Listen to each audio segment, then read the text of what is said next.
कहते हैं समय के साथ बदलना एक समझदार इंसान की निशानी है और समय के साथ चलते रहना एक बुद्धिमान इंसान की निशानी है। स्वागत है आपका फिर से एक मजेदार फ्रेश वीडियो में। ये वीडियो बड़े ही धमाकेदार होने वाली है, इसलिए इस वीडियो को एंड तक जरूर देखिएगा। अभी भी 2023 को खत्म होने में लगभग 90 दिन पड़े हुए हैं। साल के एंड में और नए साल की शुरुआत में अगर इस वीडियो में बताई गई 3 बातों को अपनी लाइफ में उतार ली तो आप आगे 31 दिसंबर को मुझे धन्यवाद बोलना। वो एक मजेदार कहानी के साथ शुरुआत करते हैं। स्कूल का आखिरी दिन था। सारे बच्चे आपस में रो रहे थे, कुछ अपने दोस्तों के साथ पार्टी कर रहे थे कि आज के बाद स्कूल खत्म हो जाएगा, हम एक नई जिंदगी शुरुआत करेंगे और ये पल सब मेमोरी बन के रह जाएगा। कुछ तो इतना कह रहे थे कि आज के बाद शायद हम कभी दोबारा मिलेंगे, क्योंकि सबको अलग अलग कॉलेज में पढ़ाई करने के लिए अलग अलग शहर कोई चला जाएगा, कोई अपनी ज़िंदगी अपनी तरह से जिएगा। क्लास में सबने साथ में पढ़ाई करी थी, हर एक चीज़ साथ में एंजॉय किया था। क्लास के एक लेक्चर को एक दिन को उन्हें साथ में जिया था, इसीलिए उस पल को बड़े खुशनुमा अंदाज से जीना चाहते थे। क्लास के आखिरी दिन में टीचर आए और बोले, बच्चों आखिर वो दिन आ गया। बचपन से तुम सब सुनते आए होगे कि एक दिन तुम्हें बड़ा होना है, तुम बड़े हो जाओगे, तुम्हारे ऊपर जिम्मेदारी आएंगे। मुझे ऐसा लगता है कि आज वो दिन आ गया है। आज ही स्कूल से तुम्हारा आखिरी दिन है। आज ये स्कूल, ये क्लास, ये वक्त, ये घड़ी, हर चीज़ आखिरी है, क्योंकि आज के बाद तुम इस पल को कभी नहीं जी सकते। इसीलिए मैं तुम सबसे एक सवाल पूछना चाहता हूँ। क्लास के सारे बच्चे बहुत नर्वस थे, लेकिन टीचर ने पूछा कि मेरे हाथ में 500 का नोट है। मैं आप सबसे पूछना चाहता हूँ कि अगर ये 500 रुपये मैं आप सब में से किसी को दे दूँ तो आप इस पैसों को क्या खर्च करोगे? सामने से एक लड़के ने हाथ ऊपर किया और बताया कि मैं इन पैसों से अपने नए कॉलेज के लिए कॉपी, किताबें और पेन पेंसिल खरीदूंगी। लगभग हर एक क्लास के बच्चे से टीचर ने ही सवाल किया। सबने अपनी अपनी इच्छाएं बताईं। किसी ने कुछ बोला, किसी ने कुछ बोला, किसी ने खिलौने बोला, तो हर किसी ने अपना अपना जवाब अपने अपने हिसाब से दिया। आखिरकार क्लास के आखिरी बेंच पे एक लड़का बैठा था जो बहुत ही मायूस था।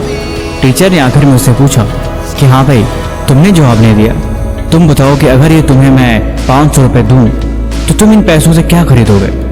उसने बोला कि सर, दरअसल अगर ये पैसे मुझे मिल जाए तो मैं अपनी माँ के लिए चश्मा खरीदूंगा। टीचर थोड़ा सहम गए, लेकिन बोले, मैं तुम्हें अपने लिए पूछ रहा हूँ। माँ के लिए चश्मा तो तुम्हारे पिताजी भी खरीद सकते हैं, कोई भी चश्मा खरीद सकता है। इसीलिए तुम मुझे सिर्फ इतना जवाब दो कि इन पैसों का तुम अपने लिए क्या खरीदोगे? उस लड़के ने फिर से वही जवाब दिया कि सर, अगर कुछ भी हो जाए लेकिन मैं इन पैसों से माँ का चश्मा ही खरीदूंगा। टीचर ने पूछा, आखिर क्यों? उसने जवाब दिया कि दरअसल मेरे पिताजी नहीं है, हम और हमारी माँ दोनों अकेले रहते हैं, इसीलिए उनका कोई नहीं है और मुझे हर हाल में चश्मा खरीदने के अलावा कोई और ऑप्शन नहीं है, क्योंकि उनकी आंखें बड़ी कमज़ोर है, जिसकी वजह से ना तो मुझे पढ़ा पाती है और ना ही उसे से खाना बना पाती है, और उसके पास पैसे भी नहीं है, इसीलिए उसका चश्मा खरीदना बहुत ज़रूरी है। मैं कोशिश करता हूँ कि मैं दिन रात मेहनत करके थोड़े पैसे इकट्ठा करके उसकी आंख बनवा सकूँ। इतना सुनते ही टीचर की आंखों में आंसू आ गए। उसने उस लड़की को अपने पास बुलाया और बोला, ठीक है, तुम ये 500 रुपये का नोट लेके जाओ, लेकिन ये तुम्हें ऐसे गिफ्ट में नहीं दे रहा हूँ। ये पैसे तुम्हारे मेरे ऊपर उधार है। तुम इन पैसों को तब मुझे लौटाना जब तुम कामयाब बन जाना। जब तुम्हारे पास इससे ज़्यादा पैसे हों तब तुम्हें मुझे पैसे जरूर लौटा के देना, लेकिन मैं तुम्हें दे रहा हूँ, तुम मुझसे वादा करो कि तुम मुझे कामयाब होकर दिखाओगे और तुम अपनी हर एक ख्वाहिश पूरी करके दिखाओगे। धीरे धीरे वक्त गुजरता गया, 5-10 साल बीत गए। आखिरकार वो मास्टर जी बहुत बूढ़े हो चले थे। अब उनकी आंखों से खुद उन्हें दिखाई नहीं दे रहा था, लेकिन फिर भी वो उसी स्कूल में पढ़ाते थे। एक समय वो अपनी क्लास में पढ़ा रहे थे, तब तो स्कूल के बाहर 3-4 गाड़ियाँ जिनके ऊपर लाल बत्ती लगी थी जोर शोर के साथ स्कूल के अंदर प्रवेश की। सारे बच्चे डर गए कि शायद कोई अधिकारी जांच पड़ताल के लिए स्कूल में आया। तब तक वो गाड़ी रुकी और उस गाड़ी से एक इंसान उतरा। उसने मास्टर जी की क्लास के बारे में पूछा और मास्टर जी के पास जाके उनके पैर को छुआ।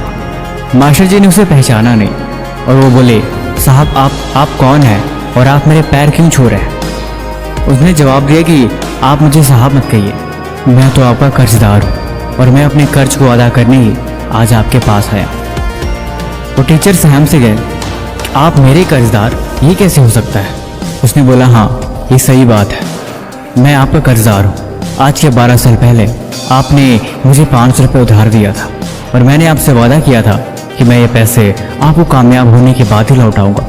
तो आज मैं कामयाब हूँ, तो इसीलिए मैं आपके पैसे वापस करने आया हूँ। उस टीचर को सारी बात याद आ गई और उन्हें उस लड़की को गले से लगा लिया और सारे क्लास को इस सफलता की कहानी सुनाई।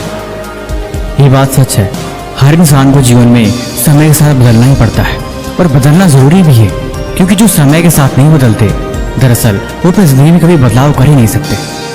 2023 खत्म होने वाला है, 2024 आने वाला है, इसीलिए अभी वक्त है, खुद को बदल दो, अभी देर नहीं हुई है। इसकी शुरुआत हमेशा सुबह से करते हैं। मैं आपको सुबह के 3 या 4 बजे उठने को नहीं बोलूँगा, लेकिन कम से कम एटलीस्ट सुबह 6 या 7 बजे उठने की आदत डालो। यकीनन आपको 1 घंटा बाकी के 98% लोगों से आगे लेके जाएगा। आप उस 1 घंटे में एक्स्ट्रा रीड कर सकते हो, एक्सरसाइज कर सकते हो, मेडिटेट कर सकते हो, वॉक कर सकते हो और सबसे बड़ी बात गोल बना सकते हो और खुद को इन्वेस्ट कर सकते हो।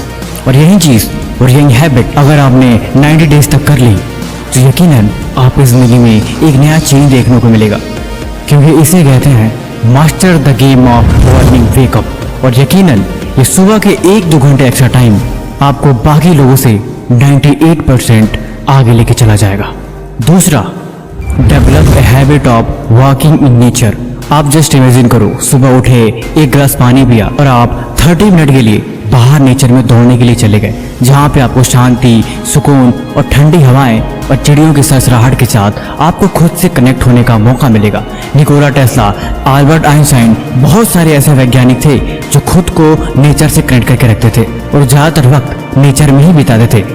देखो, जीवन में क्लियरिटी ऑफ माइंड का होना बहुत ज़रूरी है। जब आपके थॉट्स क्लियर होते हैं तब आपको लाइफ में सही डिसीजन लेने में आपको हेल्प मिलती है और यही चीज़ आपकी माइंड को शार्प करके आपको आगे बढ़ने के लिए पुश करती है। और ये बदलाव आपको घर में बैठने से कभी नहीं मिलेगा और ना ही आपको बहुत सारी चीज़ों में घिरे रहने से मिलेगा।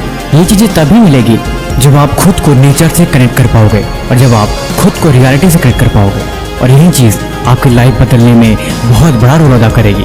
तीसरा और मोस्ट इम्पोर्टेंट थिंग इज जो आपकी लाइफ को पूरी तरह से बदल के रख देगा, और वो भी कुछ महीनों के अंदर ही, आप लिखने की आदत डालो। दर्द है, लिखो। कहीं आगे बढ़ना है, लिखो। लाइफ में प्रॉब्लम है, परेशानियां है, कुछ भी क्लियर नहीं है, या फिर आप परेशान ही खुद क्यों ना हो, ब्रेकअप का दर्द है, लिखो। क्योंकि जब आप लिखते हो तो एक्चुअल में वो आपके इमोशंस होते हैं, वो आपके थॉट्स होते हैं जो आप लाइफ में करना चाहते हो, या फिर वो चीज़ें कहीं ना कहीं आपको परेशान करती हैं। जब आप लिखते हो तो आप अपने सर से तो बोझ हटाते हो, साथ ही साथ आपको क्लियरिटी मिलती है, और वही चीज़ लाइफ के लिए बेस्ट है। कहते हैं सक्सेस का एक फार्मूला है कि कोई भी आपका ड्रीम है, कोई भी आपका एम है जिसको आप पाना चाहते हो या फिर जिसे आप पूरा करना चाहते हो, आप कम से कम डेली उसके बारे में 2 पेज लिखने की कोशिश करो। जब आप लिखने की कोशिश करोगे तो आप स्टार्टिंग में तो कुछ लाइन्स, कुछ वर्ड्स लिख पाओगे, लेकिन जहाँ आधा पेज भरेगा उसके बाद आपका दिमाग पूरी तरह ब्लैंक हो जाएगा। आपके पास कोई थॉट्स नहीं होंगे कि आप एक वर्ड भी लिख सको। ऐसा करके देखना, अगर आप 2 पेज सक्सेसफुली लिख लेते हो तो आप समझ जाना यकीनन वो आपका एम, वो आपका टारगेट, वो आपका गोल बहुत ही सॉलिड है। तो चलो शुरुआत आज से ही करो।